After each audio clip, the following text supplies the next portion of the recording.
Welcome to day 2 of the 6.5 Summit. It's our 5th year. After the AI build out in 2023 of a lot of infrastructure and tools, this year's summit is all about expanding the AI footprint into the data center, into the edge, and delivering real value across enterprises and consumers and customers. So semiconductors have really been the tip of the spear for the AI discussion. And Daniel and I have joked that semiconductors are eating the world versus software. That was the meme last decade. They really are. And whether it's compute, memory, networking, and storage, AI is pressing the limits of all these chips. And with that said, it is my distinct pleasure to introduce our semiconductor track opening speaker and friend of the 6.5, Jin Man Han, president of Samsung Semiconductor. Welcome back to the 6.5. Oh, thank you. Thank you, Pat, for having me. I'd like to start by saying that we have to remind ourselves that about 60 years ago, Roy Amara, from Stanford scientist, he said that, the impact of technology is overestimated in the short term, but underestimated in the long run. I think we really have to think about that. But whether we are now in era of overestimating AI, we're not so sure. But in the long run, I'm pretty sure this will be the start of AI era. Right. Yeah, it is amazing how far it's come. And in fact, in the 1960s, the first AI algorithms were created. We didn't do much with it for about 30 to 40 years. And then through advances in semiconductor technology, programming expertise, and a whole other confluence, here we are in the world of generative AI. Can you talk about, from your point of view, as literally one of the largest semiconductor companies on the planet, how is generative AI redefining your space? I don't really want to talk about the market situation because AI is one of the very few bright spots that we are seeing huge demand from the Right. market. But from the semiconductor point of view, I believe that this AI will redefine our manufacturing in addition to design processes in a whole different way. I believe this is a kind of virtual cycle because we are now providing semiconductors, both memory and logic, to the industry. But this will create new application or use cases for AI. But at the same time, this will help us re-optimize our design process and manufacturing process, which is working kind of a virtual cycle. So it's going to be very unpredictable what this interaction will bring in the future, but it's going to be pretty good and pretty exciting. Yeah, it's interesting. As an industry analyst, I really have to work hard to call something a fad or a trend. And I'll typically go to the end user in the research that we do to determine that, and then go out through the entire value chain. And it's absolutely a trend. I mean, I met with some end users on the enterprise side that were seeing a 50% increase in efficiency in their creativity process. And we're seeing this in multiple verticals, in multiple spaces. And we haven't even touched the consumer side yet, a little bit, but on PCs and smartphones, we believe that the best is yet to come. So Samsung, as a foundry and a designer and IDM, you Right. have to make huge bets years in advance on what's going to what is going to be driving a Mhm. demand and where. And I'm curious, so you have to be very closely tuned in to industry trends. What are some of the industry trends that you see right now changing in the semiconductor market? Okay, so one thing that we are noticing right now is that suddenly the demand for high-speed SSD is going up. It was not like this last year because last year everyone was talking about compute and the memory. Right. So everybody was wondering, what's happening with storage area. And suddenly, all this year, we are starting to see huge enterprise grade SSD demand going up, and this is all because of this high performance GPU and increased number of parameters for AI models. And also at the same time, you also have to make sure that your trained data has to be saved every hour. So you really need very fast SSD technologies. And this is really interesting. And right now we are seeing which one is making limitation on this whole system from end to Yes. end. So sometimes you see memory, sometimes GPU, CPU, and then storage. It's just fighting for each other. So that it cannot be a bottleneck for this whole systems. That's the thing I'm seeing right now. Yeah. Yeah, I'm so glad you brought that up. And I like to call that the infrastructure quadrangle, right? And I said it Right. in the run up, which is every big inflection point we've seen really required a balanced approach to the compute, memory, Mhm. storage, and networking. And if one of those four is not in alignment, you probably won't get the results that Exactly. you want. And that's where, I mean, everything I've seen from, I mean, gosh, all the way to the smartphone, to the Mhm. AI PC, to what's going on inside of the data center, memory and storage it has become a bottleneck, and Right. therefore faster and more is going to be what's going to happen this year and beyond. So I think that should be very good for Samsung Semiconductor. Yeah. Um, yeah. So no, please go ahead. Yeah. So, but behind all these technological requirements, we keep hearing from our customers about power reduction, power efficiency, because this powerful model requires more demand from GPU and even memory and storage, and this power issue is getting critical.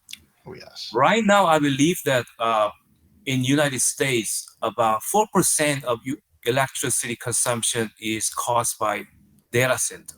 4% is not big number, but when you think about the concentration of data center in a very specific region, it's a huge demand for the region. So power efficient chip requirement is getting higher and higher. Although we know that more efficient chips will stimulate more demand, so people might Right. buy more chips, but eventually we're going to hit the wall. But at least it can allow us to have more function using the same power. So it's good for all of us. And you know what, Pat? This week is Earth Week, so we really have to think about this low power, green energy, you know, issues. Yeah, I'm glad you brought that up. Sometimes, we throw around performance, capacity, and Yeah, we don't hit on, I mean, literally within a year, we're supposed to double the amount of power draw from data centers. And a lot of right, that has to do with accelerators. And that's real capex that people are looking at, and anything that can be done on the foundry side, the memory side, and even the storage side means that I like to call it power sloshing.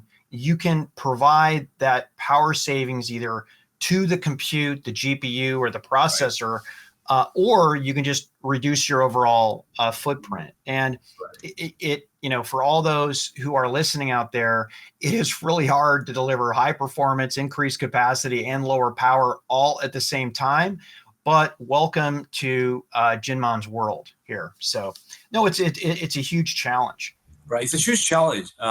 We try to develop power efficient chips. That's everybody knows about that. That's for sure. But also, I believe that we also have to think about new process technologies, which can endure high temperature in the harsh workload environments. Otherwise we have to invest too much capex on cooling system. I know a lot of companies are working on next generation cooling system, liquid cooling, but the semiconductor is not conducive to heat. So we also have to think about how to develop new process so that our transistors can be more resistant to any heat uh, caused by this demanding workload. And also, we're gonna develop power efficient architecture so that we can reduce power consumption in the first place. So that two-track approach might be needed in the future from semiconductor industry, including Samsung. Yeah, one of the key trends too is supply chain diversification. I'm curious what your thoughts are about. I mean, I'm here in Austin, Texas, and Taylor, Texas. You're making a multi tens of billions. I think the overall commitment was 100 billion. The recent commitment was 40 billion. So you are definitely one who's diversifying your manufacturing in multiple parts of the globe. Can you talk a little bit about that? Oh yeah, we had a very nice ceremony last week acknowledging the CHIPS Act funding from U.S. government. It's the most expensive money I talked before, like, because U.S. taxpayers' money, right? We have to spend very wisely. And so our main goal is to have a big presence in the United States so that we can not only produce chips, but also we want to do R&D as well as advanced packaging. And eventually we really want to promote raising this workforce in semiconductor ecosystem. So that's a huge goal for us. But the last week was the first step. We got the funding from U.S. government. We really appreciate that. And uh, you said, we really have to also think about not only geopolitical diversification, but we also have to think about geographical diversification, right? Right. So all different things we didn't expect before is happening. It's like a black swan event, and we believe that Samsung has to be very resilient in terms of supply chain by having multiple locations as a provider for semiconductor, including Korea and US, of course. Um, Also, we really want to emphasize, not just big companies like Samsung, but we also have to think about collaboration between big players and small players like startups, so that we can, Right. commonly recognize value of this diversification, and especially for this data center AI solutions. I think there are a lot of things we can do together, not just as a supplier or customer, but as a ecosystem builder. I think in that, I believe Samsung can play a significant role in the United States. There's one thing, digital twin technology. I'm curious if that's intersecting your world. I mean, the sophistication of your manufacturing, the design you have to do. I would expect Mhm. that you must be looking into this. Oh yeah. So before, this digital simulation is really bread and butter for our development process, right? We have to simulate our chips, even though we don't have any process ready, and then we also have to simulate all the devices, how it's going to work when you process the chip. And right now, because of this great technological advancement, we believe we'll be able to simulate the whole chip, a whole fab. I mean, we can simulate the whole fab so we can see what's going to happen to the process, how we can optimize our all these equipment placement, or how many wafers can we produce by changing these processes.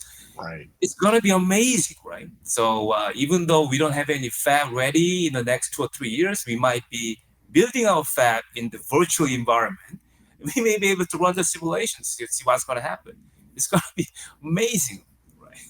Yeah, it really is. I mean, the tools, particularly, I mean, for design, validation, are pretty amazing. And Right. interestingly enough, similar to other areas in terms of performance improvement, even on even creativity tools. Using Adobe Firefly and things like that, or some of the AI that Salesforce has. So it's super impressive. So with all of this new technology coming out, right? Some of the new popular things are chiplets, Mhm. which is revolutionizing allowing smaller companies to innovate and Right. be brought to market in a big company foundry, custom HBM, advanced packaging.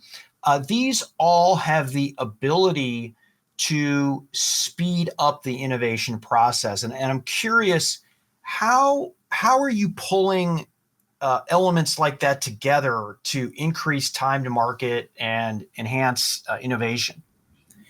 Yes, Pat.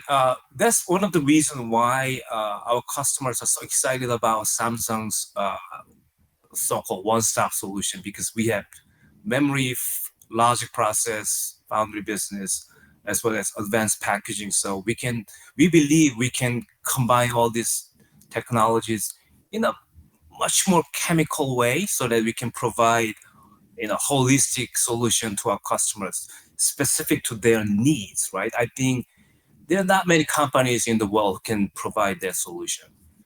Yeah, and then this chiplet approach is very flexible. It's kind of a mix and match approach, like a Lego block. But I think it just started. I think it's just tip of the iceberg. What I'm thinking in the future is that we're gonna explore more dimensions to add. We are not talking about 2.5D, 3D, but it's all between memories and logics, small chimneys. But when you really think about it harder, there are a lot of areas that we can add more dimensions. Maybe we can add uh, IP chiplets. Maybe we can have 3D interconnections, right? So there are a lot of room for us to grow into in the future. So this is just the starting, and I believe there are a lot of players in this ecosystem, but Samsung is in unique position to provide very specific, tailored, a bespoke approach to each individual customers. Yes. Yeah, and I really like that you're an IDM and you're also a foundry as well, right? So you have experience on what the end product would look like. And if AI has shown us anything, it's that a very tighter connections Mhm. between the compute, other types of IP, Right, high bandwidth memory, and then all of the solution put together in advanced packaging is really a requirement, right? That, right, with Moore's law slowing down, we had to find ways to deliver the end performance that exactly. we needed. It's so funny. When I worked for a semiconductor manufacturer years ago, packaging was kind of a sidelight, and now like it's a first order citizen along there with the Right, design. I think that's super exciting and also an opportunity for Samsung Semiconductor. right. We are very excited to have this advanced packaging business unit. We just created a team last year, and then it's getting bigger and bigger. But there are lots of different requirements from our customers. So I think our engineers should work harder to meet all those demands. But it's a area that can lift us out of this end of the Moore's law wall. So I think we'll see a lot of great breakthroughs in this area. Yeah, I'm super excited on all this. I mean, chiplets to me, I mean, I'd love to see small companies who get paired up with foundries like Samsung Semiconductor capability where they can have a design, have it qualified and ready for the final product to be brought together. And by the way, these new packages blow my mind because typically packages added power and it decreased performance in connecting chips. And now we have chips. We actually have an architecture with chiplets Mm. that through packaging, we keep the performance and we keep the power low. So yeah, packaging is like this first order citizen. So Right. we've talked a lot about your thoughts on the industry today, kind of how we got here with AI, some of the unique parts that Samsung Semiconductor brings to the table. But let's talk about the future. What types of technology and markets do you see driving the future? I mean, you have to make $50 billion commitments up front and beyond before you even know what the market is, 3 to 4 years in advance of the market even being there. It still blows my mind, even Yeah. even though I worked for a semiconductor company for over a decade. Pat, I do predictions a lot, as other people do. But problem is accuracy, and you know, even 2 years ago, we didn't expect this OpenAI chatbot thing to, Right. be like this. But in 3 years, we may see great things. I heard that there are lots of, disruptive AI models being developed at the lab. I don't know what that really are, but I'm very exciting excited to see what those models will be. And so in semiconductor, it's fairly comfortable for us to predict 1 or 2 quarters ahead because you have to put your wafer in the fab, so you know what's going to happen. But after 2 quarters, it's very hard to predict. But we believe that in the future, this quantum computing might be one of the areas that Yeah. will give us huge growth, as well as healthcare as use cases. That's for sure. I think everybody's agreed upon on that. But I'm also thinking about these robot technologies, right? Pat, you know what? In South Korea, every child women give birth to is about zero point 0.6 or zero point 0.7. We Right. need 2.1 to maintain our population. I don't think this is unique to South Korea. It's not. I think except for some continents like Africa, the population is not growing as fast as before. So we really need to compensate for that, like automotive, self-driving car. They are all robots, and with this great VR, AR technology and robots and this AI, these are all dots. When you connect all together, we may see great way of compensating for this population, decrease. Also, at the same time, this will allow us to have higher productivity, right, to make this economy going forward.